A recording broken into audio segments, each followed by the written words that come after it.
Muy buenos días en este nuevo domingo de mayo. Se acerca el final de mes y con él la cuesta económica más dura. Por eso hoy en Saber Vivir nos preguntamos si los alimentos más económicos son igual de nutritivos. Empezando por el pan, un alimento que podemos hacer en casa y de manera más saludable. Es importante comer bien sin engordar porque sabemos que el coronavirus ataca más a las personas con sobrepeso y obesidad. Y también daremos consejos de alimentación para las personas con alergia primaveral o que padecen ardor y acidez. Ya sabéis que os llevamos la consulta del médico a casa porque son muchas las dudas que nos surgen en estos tiempos tan particulares de nuestra vida. ¿Queréis saber, por cierto, cómo los está viviendo la cantante Soraya Arnelas? Ya os avanzo que con mucha ilusión y energía nos dice que ahora viene lo bueno.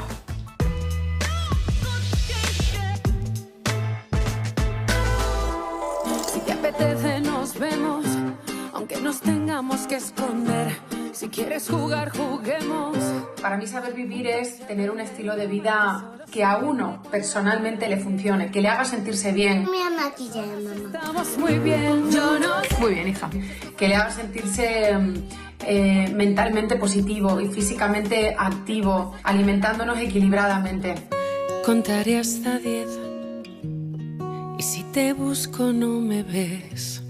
Sé que estás en la cocina. Eso es lo que he intentado yo hacer en estos días de cuarentena, sobre todo, pues alimentarme de una manera saludable, equilibrada, pero sobre todo también para mí ha sido muy importante estar activa mentalmente, tener proyectos para no venirme abajo. Vamos a intentar hoy jugar al juego de la oca. 1, 2, 3, 4, de oca a oca y tiro porque me Toca. Uy, qué suerte tengo. He mantenido mi voz activa en estos días, retransmitiendo conciertos para apoyar a la gente, para estar ahí.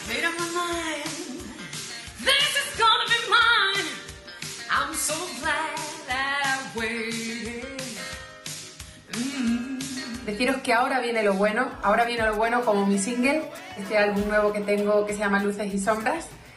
Un poquito esperanzador y sobre todo que nos aporta mucha energía. Ahora viene lo bueno. Si tú estás conmigo, levántate y sin parar bailemos y luego amanecemos. Que ahora viene lo bueno. Os mando un beso muy fuerte.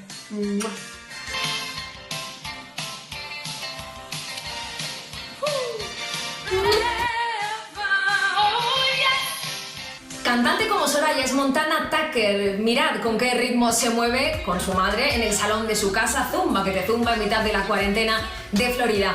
Mucho más cerca tenemos a nuestra profe de baile, Helen Canadell. Ahora toca quemar calorías. No hay pereza que valga.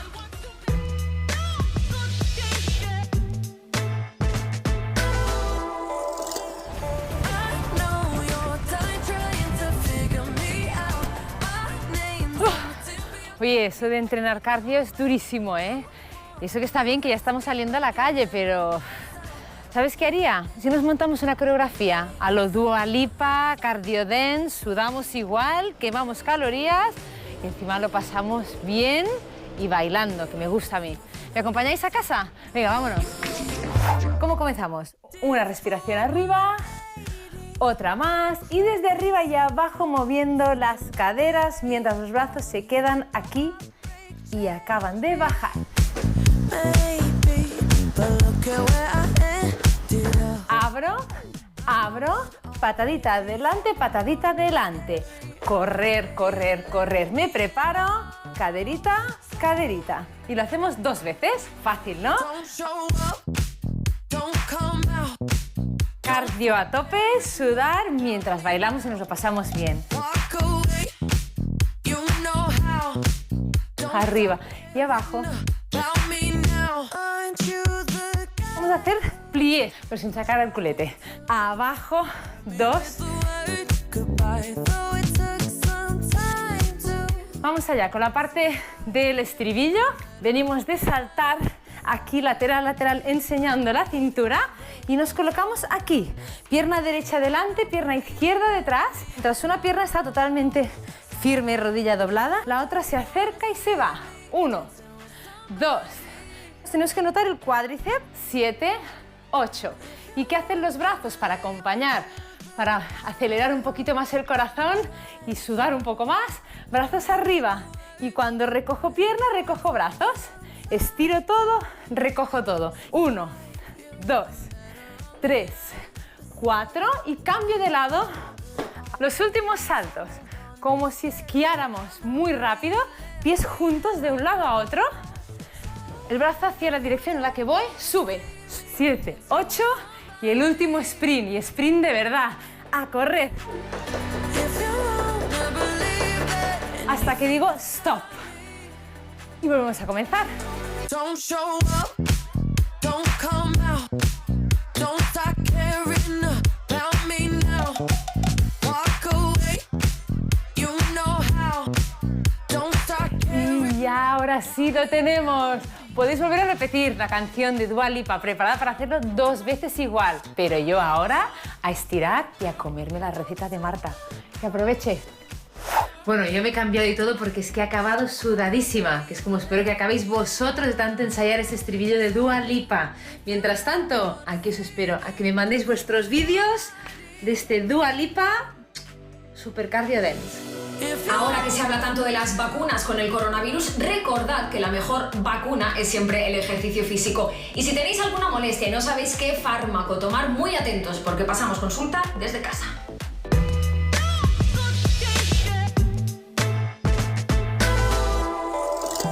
Muy buenos días, doctor Fabiani. Seguimos pasando la consulta en casa y solamente vamos al centro de salud en casos de urgencia.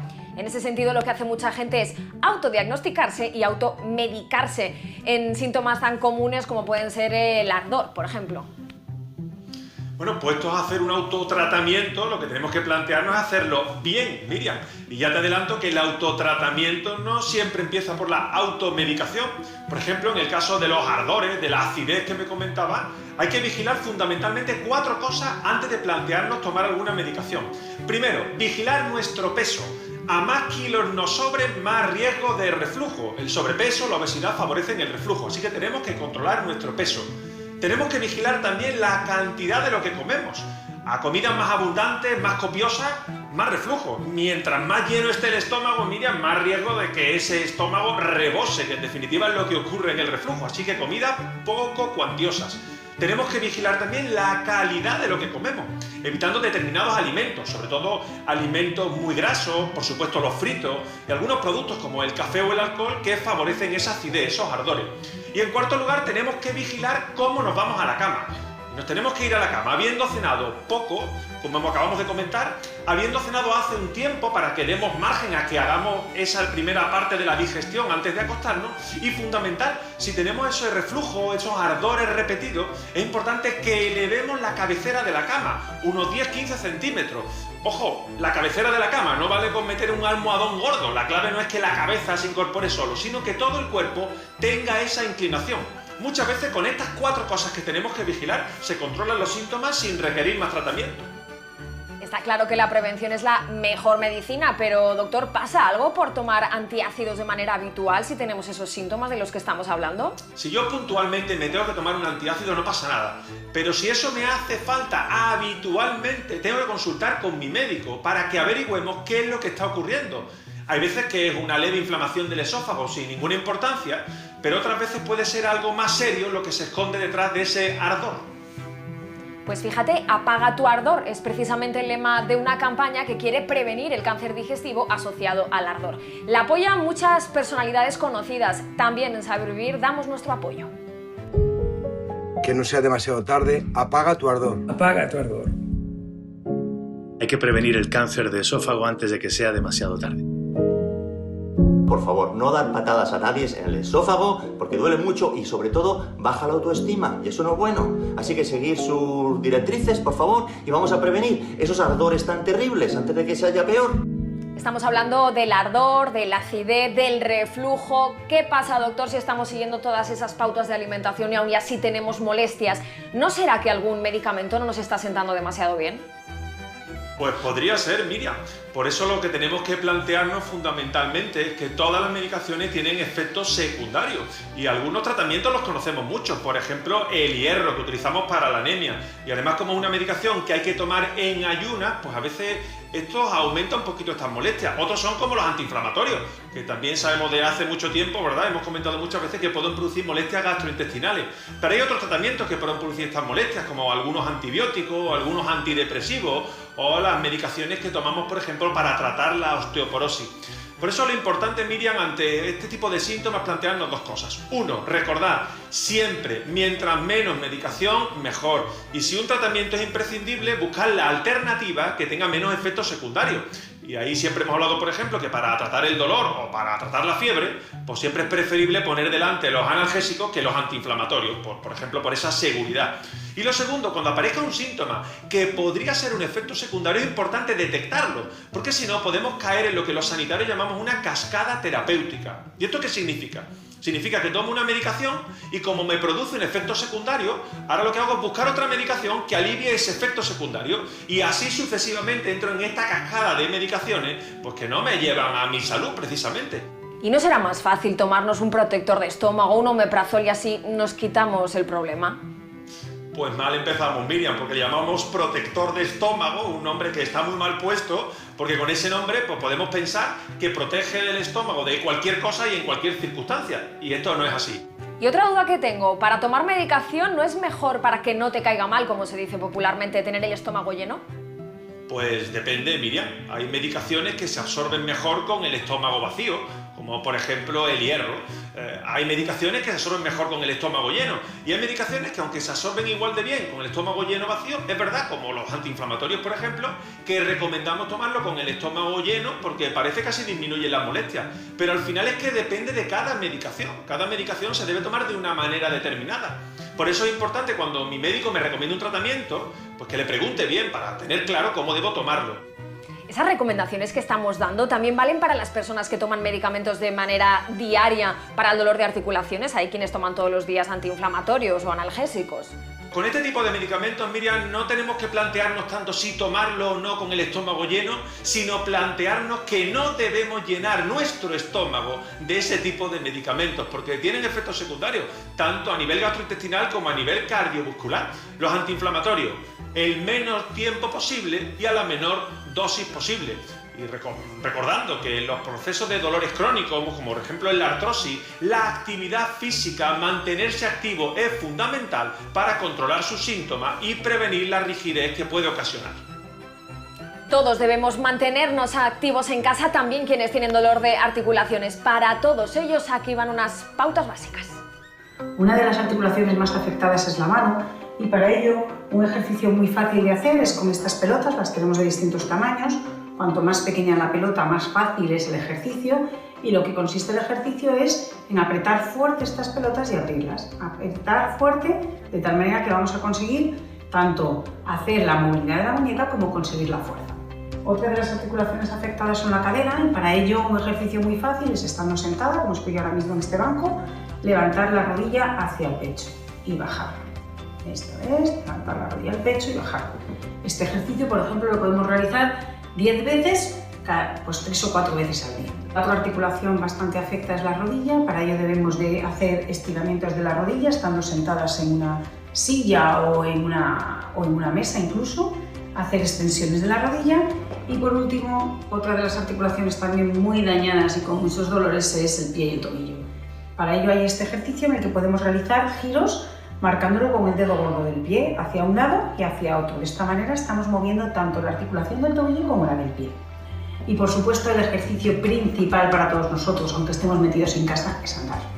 Sobre el paracetamol y el ibuprofeno, los fármacos más consumidos para aliviar el dolor y bajar la inflamación, ya hemos hablado en Saber Vivir, así que hoy vamos a hablar de otros medicamentos alternativos. Empezamos por el nolotil.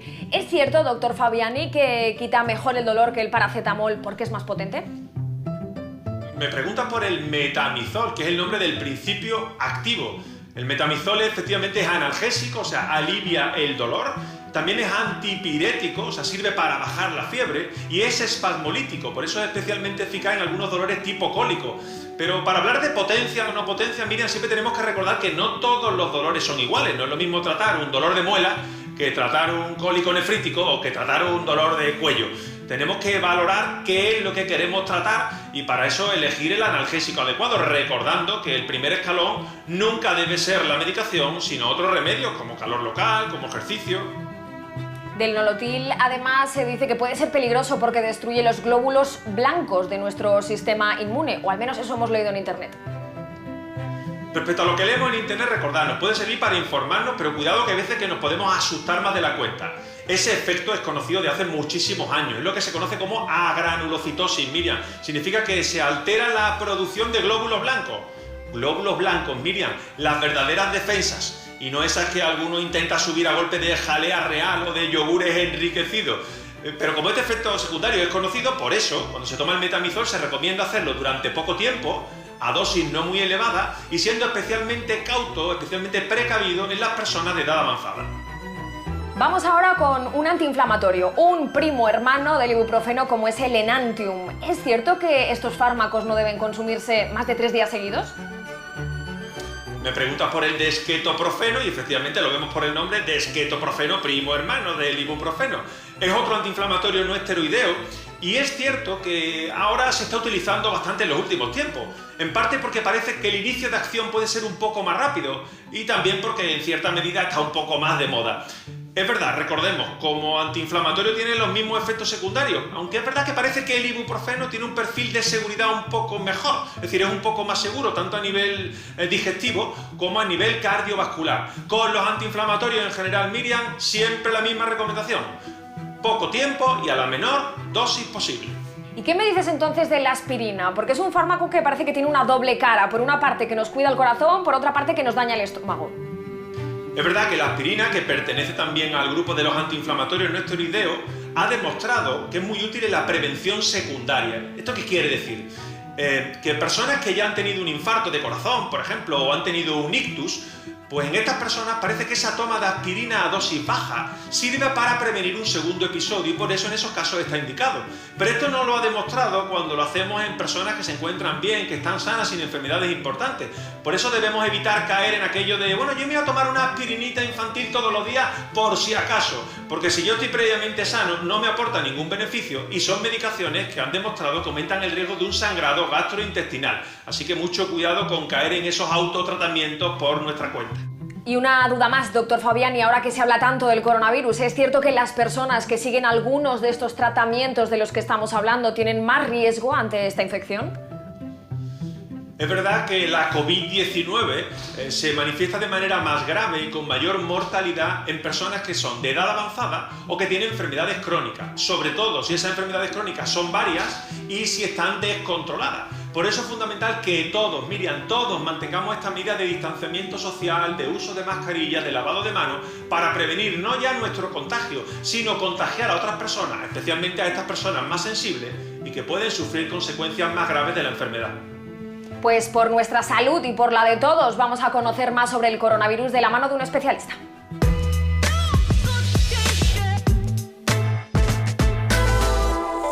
Muy buenos días, doctor José Antonio López Guerrero, profesor de microbiología en la Universidad Autónoma de Madrid. Se dice que el coronavirus nos va a preocupar menos cuando adquiramos lo que se conoce como inmunidad de rebaño. ¿Qué es eso exactamente? Pues la inmunidad de rebaño es la inmunidad que vamos adquiriendo a medida que vamos entrando en contacto con el virus, bien porque nos infectamos de forma natural o bien porque llegado el momento habrá una vacuna que nos inmunice de forma artificial. Cuanto mayor porcentaje de la población esté inmunizado, se estima que en el 60 o 70%, a partir de ahí el virus tendrá mucha más dificultad para diseminarse y a partir de ahí se irán produciendo casos sucesivos, pero de una forma muy paulatina que no colapsará el sistema. Ahí estaremos inmunizados de forma grupal o de rebaño.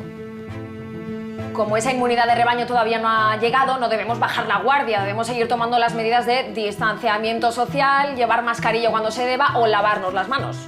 Desde luego, la vía principal sigue siendo el contacto próximo con una persona infectada o el tocar superficies contaminadas. Por lo tanto, la higiene sigue siendo el punto más importante, la higiene y la no proximidad para evitar contagios. Y quizá ahí, José Antonio, por eso es importante recordar en ese contacto, ¿verdad?, que esos elementos que vienen de la calle, a lo mejor las llaves, monedas o esas partes de nuestra casa, ¿no?, que entran más en contacto con nuestras manos, como pomos de puerta, grifos, igual ahí tenemos que poner especial énfasis a la hora de hacer la limpieza para hacer una correcta desinfección, ¿no? Bueno, especial énfasis, pero sin entrar en un TOC, en un trastorno obsesivo-compulsivo. Yo tengo una pequeña fuente con agua y con un 1% de lejía, unas gotitas de lejía, y con eso cuando entro en casa toco los elementos más importantes que he podido tocar, a lo mejor el pomo de la puerta, limpio algunas mesas, incluso le doy de forma ya casi inconsciente a las llaves. Y esa higiene es importante. Siempre lo que hago cuando llego a casa es primero quitarme la ropa, lavarme muy bien las manos, quitarme la ropa, quitarme la mascarilla y a partir de ahí, como digo, intentar desinfectar sin obsesionarme todas las superficies más comunes que se tocan cuando uno viene de la calle. Ante esas recomendaciones, José Antonio, habrá quien diga, sois un poquito exagerados, no es para tanto. Hay que ser consciente que cuanto menos superficies puedan estar contaminadas, pues más tiempo quizás estamos a salvo del coronavirus, teniendo en cuenta que a la larga seguramente poco a poco vayamos entrando en contacto con este patógeno si es que no logramos eliminarlo, cosa que no parece que sea el caso. Y quizás sin obsesionarse, como decía José Antonio, recordando que es importante no tocarse mucho la cara, lo decimos mucho cuando llevamos la mascarilla puesta, evitar tocarnos constantemente eso.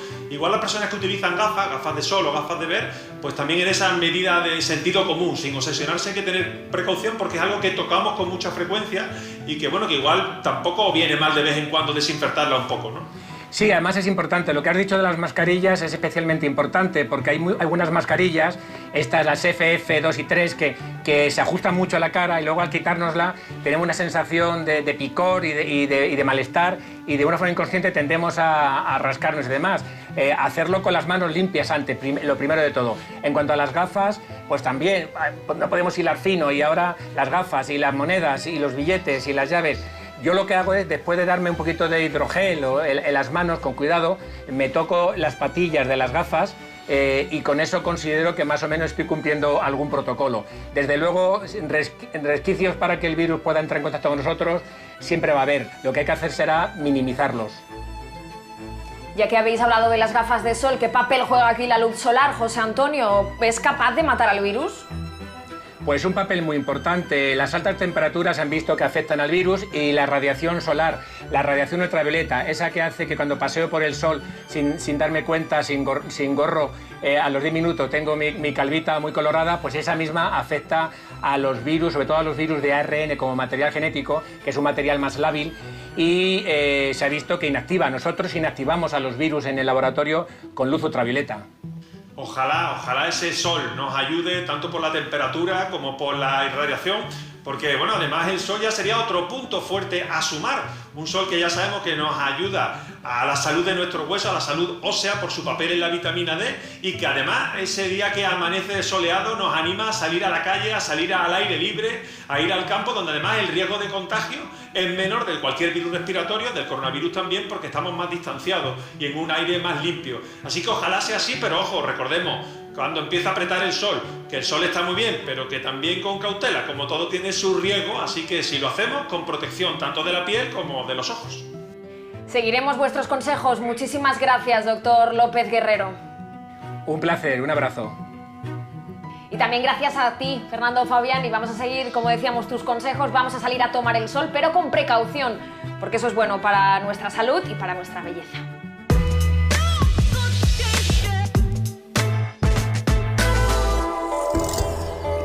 Llevamos mucho tiempo en casa, nuestra piel está más blanca y nuestro sistema de defensa, los melanocitos, están dormidos. Debemos ir despertándolos poco a poco. La radiación solar es especialmente intensa desde finales de mayo, sobre todo la ultravioleta B, responsable de la quemadura solar. Por eso es importante adoptar unas buenas medidas de fotoprotección antes de salir de casa. Utilizar cremas de muy alta protección y amplio espectro. Para nuestros peques, utilizar una crema específica y que no se nos olviden zonas como las orejitas, la nuca o el antepié. Y por supuesto siempre protegernos los ojos y los labios con unas buenas gafas de sol y un labial que lleve fotoprotección.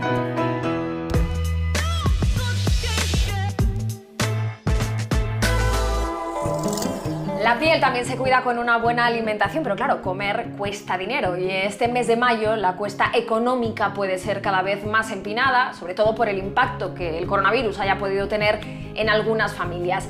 Aitor Sánchez, ¿es posible comer bien, rico, saludable por menos dinero? Bueno, por supuesto que es posible, lo que pasa es que hay que saber cómo. Fíjate que muchas veces se asocia de manera injusta a que comer sano siempre es caro, y no siempre, ¿eh? Podemos utilizar una buena estrategia, vamos a aprender en Saber Vivir a cómo hacerlo. A mí me gusta decir que es un poco el sentido contrario, que comer malsano puede ser en ocasiones muy barato si basamos nuestra alimentación precisamente en todos estos productos superfluos que tienen un precio que muchas veces está completamente tirado, ¿no? La bollería industrial, si sustituimos proteína de calidad por embutidos, por pescado que en lugar de pescado fresco es pescado rebozado. Entonces hay que saber hacer una compra inteligente para que sea barata y sana. Vamos a ver entonces cuáles son esos alimentos que están en nuestra dieta mediterránea que cuidan nuestra salud y también la de nuestro bolsillo. Empezamos con un test rápido de Saber Vivir, Aitor, y arrancamos con las marcas blancas, por ejemplo, de legumbres o de leche. ¿Son igual de nutritivas?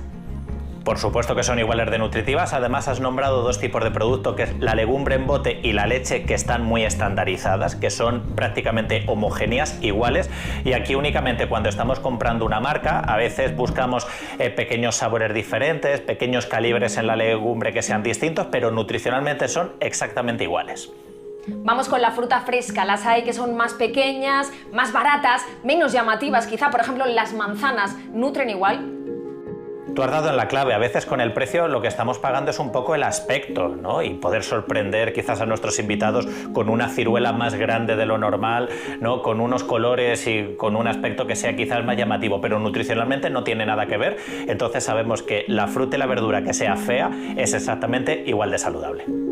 Y seguimos con la verdura. Para no desaprovechar nada, para no tirar nada, hay quien recurre a la ensalada de bolsa. ¿Qué me dices? Pues mira, esto sí que sería quizás económicamente un poco de desperdicio de dinero.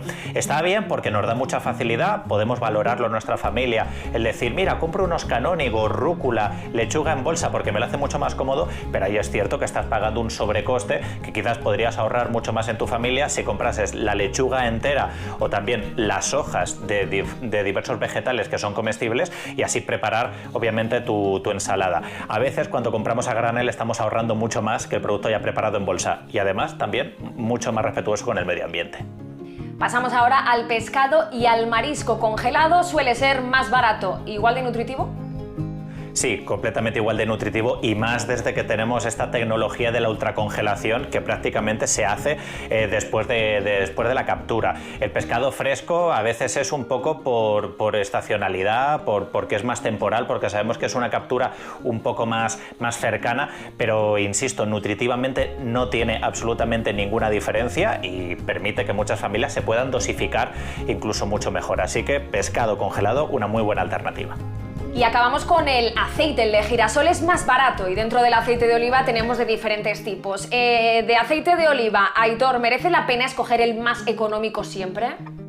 Bueno, aquí no está justificado porque por un lado el ahorro no va a ser tan grande, es decir, una botella de aceite virgen o de aceite de oliva refinado respecto al virgen extra no te ahorras tanto, y ten en cuenta que además vas a estar utilizándolo durante toda una quincena en casa. Entonces, si vas muy apretado de presupuesto y quizás no puedes invertir en que todo tu aceite sea virgen extra, al menos compra aceite de oliva virgen extra para crudo y que el resto cuando vayas a cocinar, pues sí, ahí puedes utilizar aceite de oliva. Pero aquí nuestra salud sí que va a agradecer ese euro, 2 euros de más muy bien invertidos.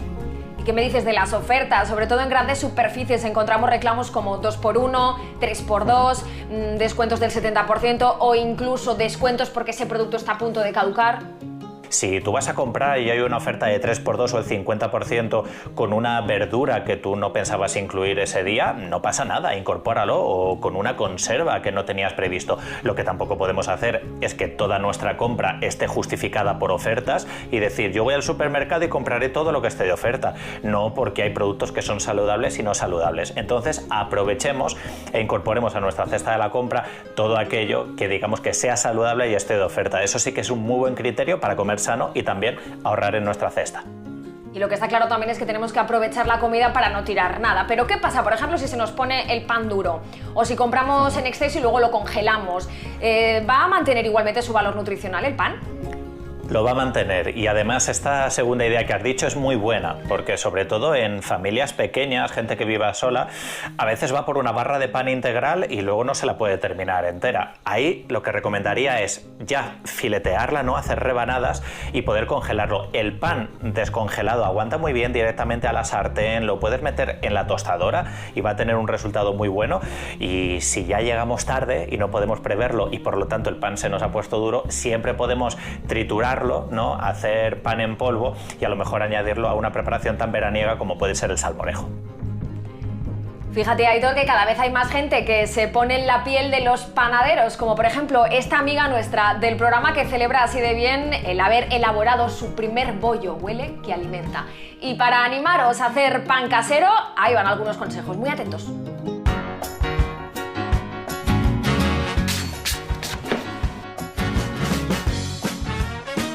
Pues nosotros hacemos muchos tipos de panes, mayoritariamente hogazas, porque nos gustan los panes que aguantan bien el paso del tiempo y en general cuanto más grande un pan mejor aguanta, ¿no? Estos días de cuarentena creo que ha aumentado el consumo y la venta de harinas porque al final el pan o la repostería es algo muy gratificante, ¿no? Que puedes hacer en casa con tu familia y pasas un buen rato y al final puedes comer algo que está muy rico. Bueno, pues os voy a dar un poco las claves de cómo hacer un pan bueno y saludable en casa. Necesitamos harina, agua, sal y algo que fermente nuestro pan. En nuestro caso, lo hacemos en panadería, lo hacemos con masa madre, pero como entiendo que no todo el mundo tiene masa madre en casa o para hacerla hoy, pues os voy a contar con levadura. Lo más importante para hacer un buen pan en casa con levadura es usar muy poquita levadura. Para 500 gramos de harina he cogido 3,5 gramos de levadura fresca. Pues mira, tenemos la harina. Voy a hacer un agujerito pequeño dentro y le vamos a echar un poquito de agua. Estoy disolviendo la levadura, simplemente para que sea más fácil de incorporar.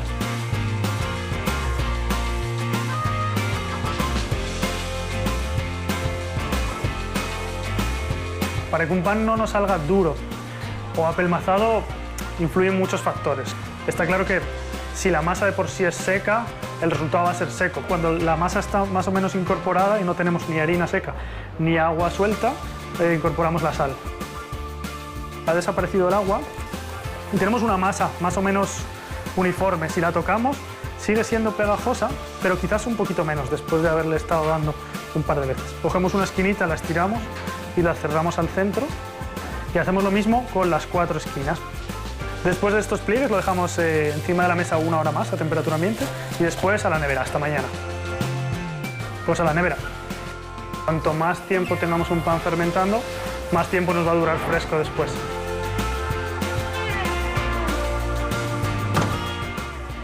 Vale, pues mira, aquí tenemos el pan que metimos ayer en la nevera. El tiempo de horno depende del peso de tu pan. Para una hogaza como la nuestra de sobre 1 kilo de peso, pues unos 45-50 minutos en el horno. La cultura occidental es como el pilar de la alimentación desde los egipcios. Yo creo que nos une como sociedad. Lo más importante a la hora de saber si un pan está bien hecho o no sería ver la suela, la parte inferior del pan, y escuchar el sonido. Es súper importante que suene hueco. Una vez que esté bien frío, lo ideal es envolverlo en tela. Así es como nos puede durar 2, 3, 4 días. Es nuestro pan básico, es un pan blanco, lo más fácil para empezar a hacer pan en casa. La importancia del pan es que con tan poco puedes sacar algo tan rico. El pan es un alimento rico en hidratos de carbono, tiene fama también de abrir el apetito. No sé si estará indicado para las personas que o bien están afectadas o lo han estado por coronavirus, porque hoy, Aitor, también nos vamos a fijar en cuál es la mejor alimentación para esas personas. Bueno, la verdad es que no es un alimento muy prioritario. Ya hemos dicho que tanto en la prevención de esta infección como en el tratamiento, si tenemos esa sintomatología leve, lo que hay que hacer es intentar, sobre todo, tener un peso saludable. En este sentido, ya hemos hecho muchas veces hincapié que en el confinamiento es importante aumentar la cantidad de frutas, verduras, hortalizas, que no tomemos demasiadas calorías de alimentos que sean superfluos, y en este sentido quizás fomentar aquellos alimentos que están hechos a base de harina no es lo más adecuado. Entonces yo no me centraría mucho en el pan como alimento prioritario y sí que deberíamos hacerlo en todos esos productos vegetales frescos. Cada vez se habla más de la pérdida de olfato y de gusto, como síntomas también asociados a la falta de apetito. ¿Qué consejos daríamos a esas personas? Lo que le diríamos básicamente es que no intenten camuflar o no intenten compensar esa falta de olfato y de gusto con alimentos que sean muy intensos, porque además esto muchas veces nos lleva a alimentos que no son muy saludables, a quesos con grandes concentraciones, alimentos muy salados, alimentos muy dulces. Y hablando del coronavirus, Aitor, hemos conocido recientemente esta noticia, y es que relacionan un nivel alto de vitamina D con un riesgo más bajo de infección por coronavirus. Sí, tiene todo el sentido porque la vitamina D desempeña un papel fundamental dentro de nuestro sistema inmunitario. Es una vitamina que además prepara nuestro cuerpo de cara a las agresiones y por eso precisamente en Saber Vivir hemos estado durante el confinamiento haciendo mucho hincapié en la importancia que tiene esta vitamina D, tanto la síntesis natural de nuestro cuerpo cuando nos exponemos de una manera responsable al sol con los paseos y también a partir de la alimentación con alimentos que sean ricos en vitamina D como el pescado azul, también las setas. En este sentido, pues bueno, incluso en algunos casos se llega a recomendar por nuestro personal sanitario la suplementación de vitamina D porque efectivamente, como tú has dicho, Miriam, es una vitamina muy importante en esta situación. Ya que has mencionado el pescado azul, ¿es verdad que por su efecto antiinflamatorio va bien para las personas que sufren de alergia primaveral? Bueno, sería conveniente tenerlo en cuenta en todos los abordajes de alimentación en el que busquemos efectos antiinflamatorios, no solo con las alergias, sino también con enfermedades cardiovasculares, con inflamación sistémica.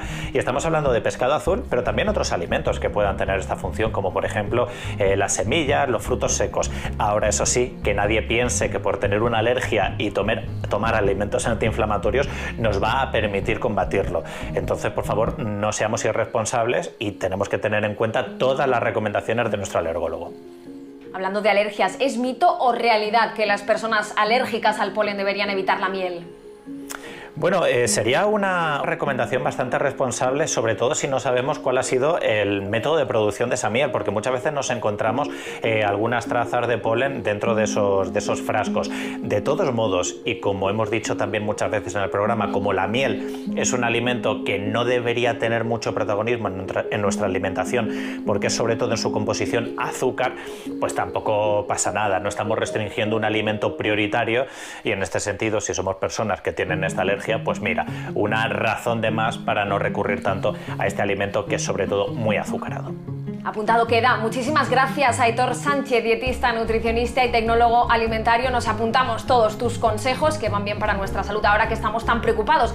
También por esos kilos que hayamos podido coger de más. No pasa nada, nuestra experta Griselda Herrero viene al rescate con un ejemplo tan real como la vida misma.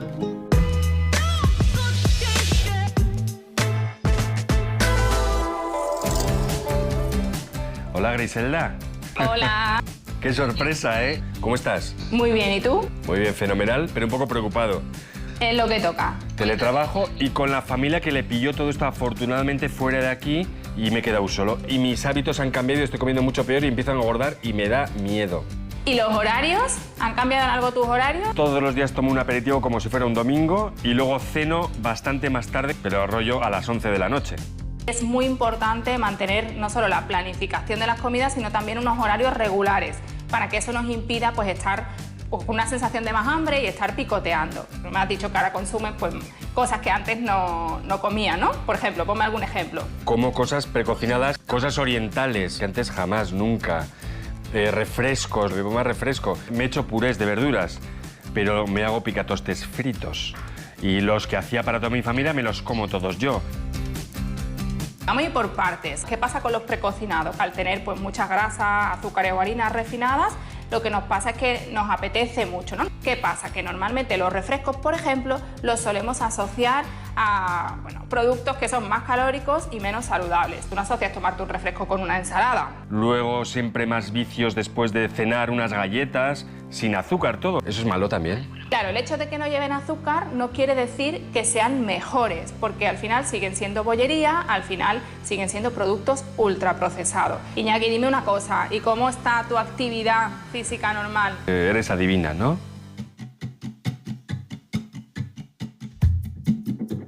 Claro, Me siento aquí, me tumbo allá, me recuesto en el otro sitio. Eso también nos lleva a comer más, sobre todo a picotear. ¿Ah, sí? El picoteo por aburrimiento, ¿no?, que se llama. Entonces, bueno, al final si sumas que has cambiado los productos, que comes más cantidad y que picoteas más, pues porque estás solo, ¿no?, te comes tu soledad, como digo yo, pues se juntan un montón de cosas que hacen que haya un mayor riesgo de aumentar de peso. Simplemente habría que, bueno, reestructurar un poquito las cosas. Un poquito bastante.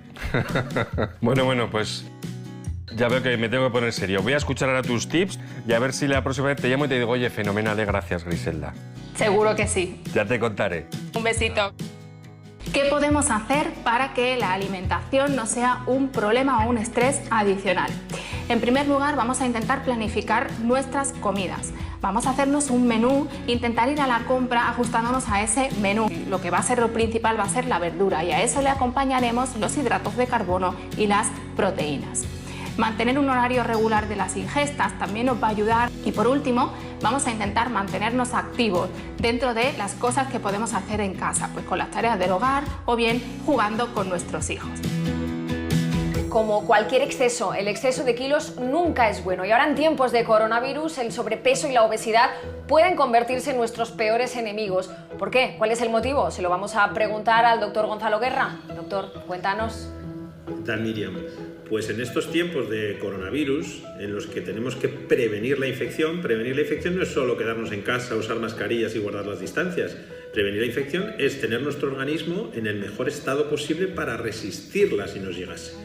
Y el sobrepeso y la obesidad lo que hacen es todo lo contrario, nos hacen más vulnerables y nos hacen más propensos a tener complicaciones asociadas al propio coronavirus. Ya lo apuntabas tú, ese es precisamente el mensaje que ha mandado la Sociedad Española de Endocrinología. Perder peso es tan importante como otras muchas medidas de precaución, como lavarse mucho las manos. Sin duda, ya sabemos desde hace muchísimo tiempo en medicina que en cualquier afección, tanto infecciones como tumores, como incluso intervenciones quirúrgicas, el hecho de tener sobrepeso o de ser obeso es un factor de riesgo. Es decir, aumenta mucho el riesgo del procedimiento por el que vayamos a pasar. Y en el coronavirus no es una excepción. Las complicaciones del coronavirus se pueden hacer mucho más severas en pacientes con un sobrepeso significativo. ¿Por qué? Vamos a analizarlo. ¿Cuál es la explicación de que el sobrepeso sea un factor de riesgo añadido con el coronavirus? Pues mira, los pacientes con sobrepeso u obesos tienen una especie, como te diría yo, de inflamación interna. Es decir, su sistema inmunitario no funciona igual de bien que el de una persona delgada. Porque esa propia inflamación del tejido graso, que se produce por el exceso de peso, hace que algunas de las moléculas que funcionan en nuestro sistema inmune y que combaten las infecciones funcionen mucho peor. Y eso hace que las consecuencias de la infección puedan ser mucho más graves. Es decir, que tienen más probabilidades incluso de terminar en la UCI, de tener más complicaciones.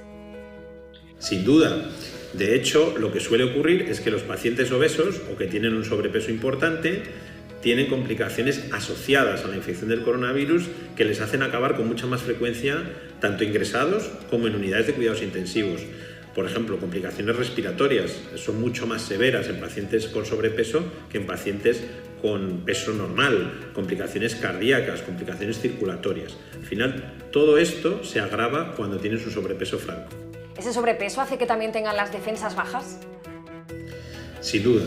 Las defensas, que es la primera línea que va a combatir el virus, cuando estamos con un exceso de peso significativo, no funcionan igual de bien. Deberían controlar el virus, pero lo controlan menos. Esto hace que tengamos más carga viral, es decir, que la cantidad de virus que están en nuestro organismo, como no lo hemos frenado bien, sea mayor y, por tanto, las consecuencias de la infección también van a ser mayores. La obesidad no es una cuestión estética, es una cuestión de salud.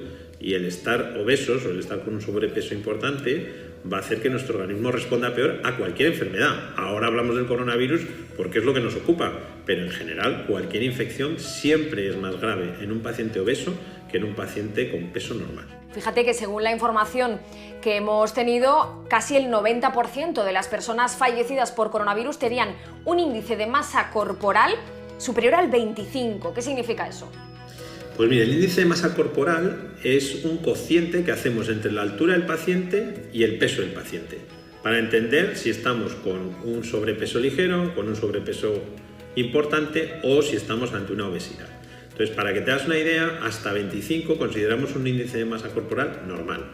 De 25 a 30 ya hablaríamos de sobrepeso importante, de 30 a 38 o 40 ya hablaríamos de una obesidad importante y por encima de 40 es obesidad mórbida. ¿Ya? Todo esto hace que los pacientes con este tipo de índice de masa corporal alto acaben con mucha más frecuencia en las UCIs, hasta lo que has dicho tú, el 90% de los pacientes fallecidos tenían un sobrepeso importante.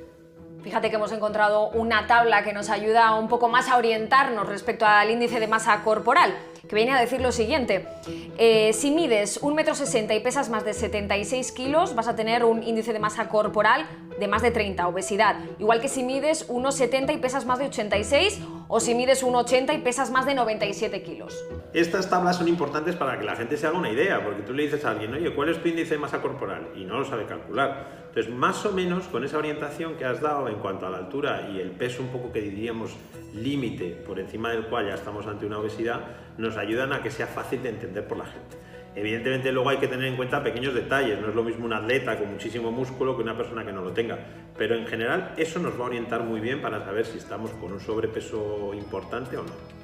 Estamos animando, Gonzalo, a perder esos kilos de más, pero habrá quien nos esté viendo en casa y diga, ya, es que no es tan fácil, yo lo he intentado todo y no adelgazo. Perder peso no es fácil. Puede parecerlo, ¿no? Mi padre siempre le decía a los pacientes que se pierde peso con menos plato y más zapato. Pero luego en la realidad es verdad que es difícil. A veces se vuelve tarea muy complicada. Por eso es importante que utilicemos todas las armas que están a nuestro alcance. Desde luego hay que ayudarse con médicos, con endocrinos, con nutricionistas. Súper importante la nutrición. Lo ideal, perder ese peso con una dieta equilibrada. Eso es lo fantástico. Si tenemos que perder mucho peso, 30, 40, 50 kilos, y no somos capaces con las dietas de perderlo, también hay otras soluciones un poquito más drásticas, como la colocación de balones intragástricos, la cirugía bariátrica. Pero todo esto es un cúmulo de cosas que nos pueden ayudar. Al final somos nosotros los que tenemos que tomar la decisión de cambiar nuestros hábitos alimenticios. Pues muchísimas gracias, como siempre, doctor Gonzalo Guerra, por ayudarnos a saber vivir controlando también nuestro peso. Para controlar nuestro peso, un paso muy importante es aprender también a cocinar con salud. Y es algo que hace cada semana nuestra nutricocinera Marta Verona.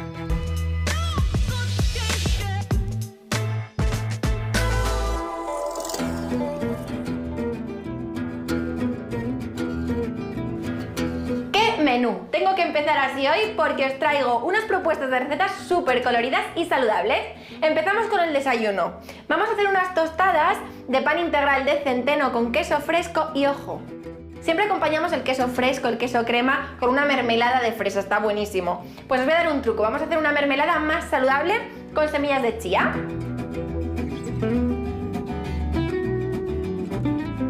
Simplemente tenemos que poner el fruto rojo que queramos, en mi caso frambuesas, en un cazo. Con el calor va a ir soltando agua. Es el momento de añadir una cucharada sopera de semillas de chía. Fijaos, se van a hidratar y van a imitar la textura de una mermelada, pero no utilizaremos nada de azúcar, nos endulzaremos solo con el sabor de las frambuesas.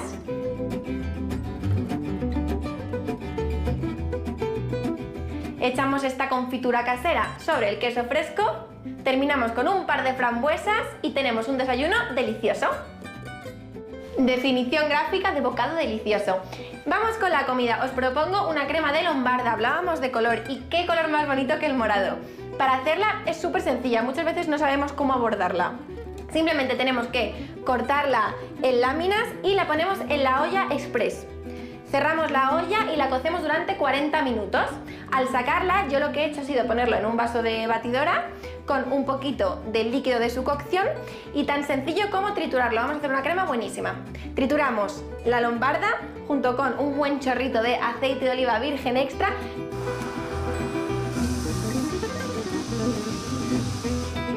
Y un chorrito de leche evaporada, que tiene menos grasa que la nata. Trituramos todo muy bien. Y cuando tengamos una crema fina, emplatamos y terminamos decorando con frutos secos. Esta idea me encanta. Hemos puesto frutos secos para imitar este toque crujiente que nos aportan los picatostes y además estamos enriqueciendo muchísimo la crema. Estamos aportando grasas saludables de los frutos secos. Si pueden ser en crudo, mucho mejor. Y nos vamos con una idea de cena. A mí me encanta eso de comer con las manos, me parece súper apetecible, así que vamos a utilizar ese recurso para comer saludable. Vamos a hacer unas fajitas integrales de pollo con guacamole. En primer lugar, hemos marinado el pollo con un ácido, limón, para que se vayan rompiendo ya sus proteínas y quede mucho más jugoso, y aceite de oliva.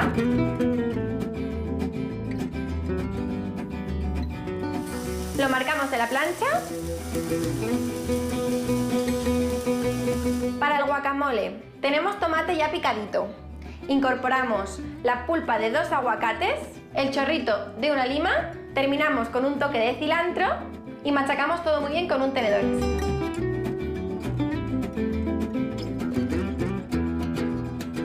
Y emplatamos. Habéis visto cómo hemos llenado de color la cocina en un momentito. Y es que cuando cocinamos con hortalizas, esto es lo que pasa. ¡Feliz semana! Mira que Marta tiene ritmo en la cocina, ¿eh? Hoy a ritmo de salsa. A ritmo de salsa, de lo que queramos. El caso es cocinar con música porque las cosas salen muchísimo más ricas, Miri. Hombre, sí, por norma general, con salsa la comida está mucho más rica. Claro, pero con salsa sin sal. Vamos a hacerlas más saludables y vamos a llenarlas de sabor con otros trucos. Es más, ahora que no podemos viajar entre países, te propongo viajar a través de las salsas. Venga, ¿dónde me llevas?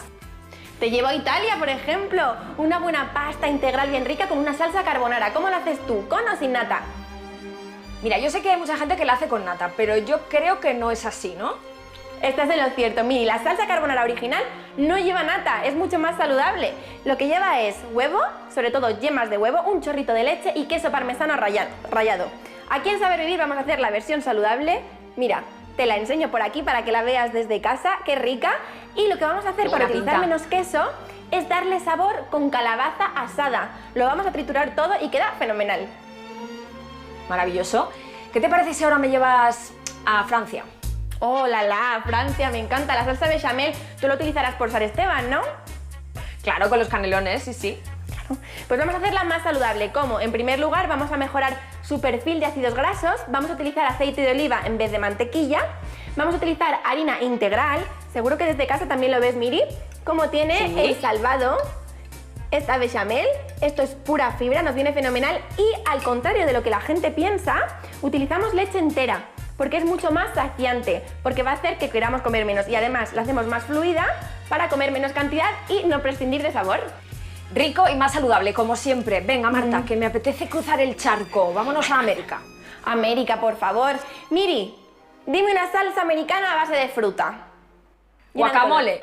Guacamole, pues vamos a hacer otra versión. Vamos a hacer un pico de gallo. Básicamente consiste en hacer un aderezo a partir de, mira, muchas hortalizas bien cortaditas. En mi caso cebolla morada, tengo apio, pimiento verde, aceite de oliva, cilantro y un chorrito de limón. Nos vale para aderezar lo que queramos. Un pescado, una carne, una ensalada, lo guardamos en un bote, lo ponemos al lado del resto de salsas y lo utilizamos durante toda la semana. Perfecto. Venga, Marta, que me está gustando esto de viajar a través de los sabores. Vámonos un poquito más lejos, a Oriente, por ejemplo. Uy, vámonos al extremo oriente. Si te apetece, vámonos a China, una buena salsa agridulce. Eso sí, cuando lo hagamos en casa veremos que ese toque rojo no lo vamos a conseguir, pero el sabor lo tenemos clavadito. Mira, Miri, toma nota que tienes que hacer esta salsa, ¿eh? Claro. Tenemos por aquí 3 cucharadas soperas, mira qué melosa, por favor, qué rica. Por favor, en casa todos, fijaos. 3 cucharadas soperas de soja, 1 cucharada de sirope de agave y media cucharada de harina integral. Lo llevamos todo a ebullición y dejamos que espese. Obviamente tenemos azúcar, pero tenemos mucha menos cantidad de azúcar que una salsa agridulce original. Y además espesamos con harina integral y no con harina de maíz refinada. Maravilloso. Oye, ¿y qué te parece si después de ese viaje por el mundo a ritmo de salsa volvemos a casa? Hombre, claro, ¿no? A ritmo, no sé, de un cántico español. Vamos a hacer algo catalán bien rico, que es tu tierra, Miri. Tengo por aquí, te tengo que confesar que estaba yo entre 2 salsas. No sabía si hacerte una alioli o hacerte una salsa romesco, así que te traigo un consejo que vale para las 2. En primer lugar, vamos a utilizar un ajo más especial. Lo tengo por aquí. Ajo negro, ¿sabes lo que es? Es precioso. Hemos oído hablar de él algunas veces, cuéntanos. El ajo negro es un ajo que se deja fermentar y como consecuencia tiene 3 cambios. En primer lugar, cambia el sabor. Tiene un sabor mucho más tostado, a regaliz, que nos viene súper bien para sustituir la sal. En segundo lugar, cambia el aspecto, porque se vuelve negro. Y en tercer lugar, cambia la textura, porque se vuelve muchísimo más blandito. Nos vale para hacer un alioli con este ajo. Por otro lado, tenemos aquí las hortalizas de una salsa romesco que hemos asado al horno. ¿Y veis este toque así marroncito, oscuro que ha cogido el pimiento y que ha cogido el tomate? Se llama reacción de Maillard o caramelización de los azúcares, y esto es la potencia de sabor. Las abuelas utilizaban la típica pastillita de caldo concentrado, pues esto es el sustituto directo. Todas estas cosas podemos hacer con salsas, Miri. Qué bien lo has ligado todo, Marta. Y así de bien ligado lo podéis encontrar también en la web de Saber Vivir de Radio Televisión Española y también en nuestras redes sociales, en Instagram y Twitter, que estamos siempre deseando que nos contéis cómo os han quedado esas recetas ricas y saludables de Marta. Eso es, que lo que queremos es que las hagáis, que cocinéis en familia, porque eso es salud y eso sí que es sal. Pues fíjate, ahora que has hablado de pasar tiempo en familia, vamos a ver qué bien se lo montan Luis Muñoz y su hijo, Luis y Luisito. En el jardín de su casa, además, la mamá Eli es preparadora física. Así hacen ejercicio en familia. Tomad ejemplo. Cuidaos mucho. Nos vemos la semana que viene en Saber Vivir. Vamos a proponer unos ejercicios para hacer en casa. Lo podéis hacer como yo en el jardín o en un salón o pasillo que sea un poquito amplio. Serán ejercicios muy sencillos y sobre todo muy divertidos, ya veréis. Necesitaremos unos peluches o cualquier otro tipo de juguete, unos vasos como estos, preferiblemente de plástico para que no se rompan, y una caja en la que vamos a tener que ir guardando los juguetes y con el trofeo final, que en este caso es un rollo de papel higiénico.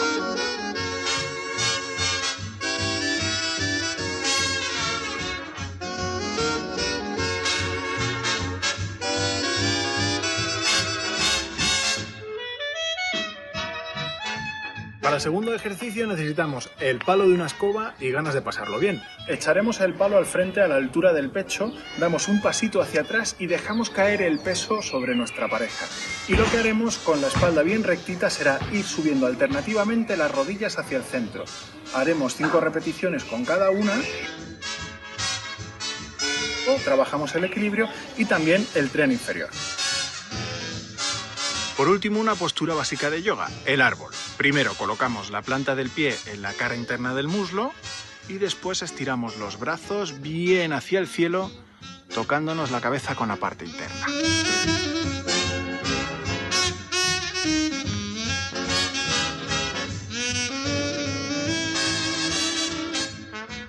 Familia en forma.